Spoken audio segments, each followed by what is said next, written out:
الله الرحمن الرحيم. قال النبي صلى الله عليه وسلم: من تواضع لله رفعه الله ومن تكبر وضعه الله، او كما قال صلی اللہ علیہ وسلم.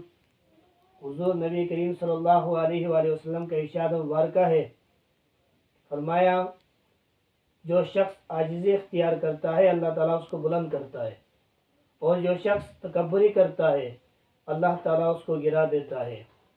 انسان کی بلندی کے لیے عاجزی اشد ضرورت ہے۔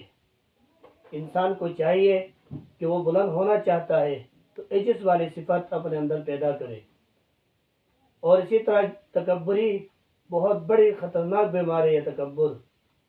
فرمایا کہ جو تکبری کرے اللہ تعالیٰ اس کو گرا دیتا ہے۔ جو شخص اپنے آپ کو بڑا بناتا ہے، جو شخص اپنے حد سے زیادہ اپنے آپ کو بڑا سمجھتا ہے، اللہ رب العزت ایسے شخص کو ناپسند فرماتے ہیں۔ ایسا شخص معاشرے کے نظروں میں گر جاتا ہے، اور ایسا شخص کبھی بھی کامیاب نہیں ہو سکتا ہے۔ اللہ تعالیٰ تکبری کی بیماری سے ہم سب کی حفاظت فرمائے۔ والسلام۔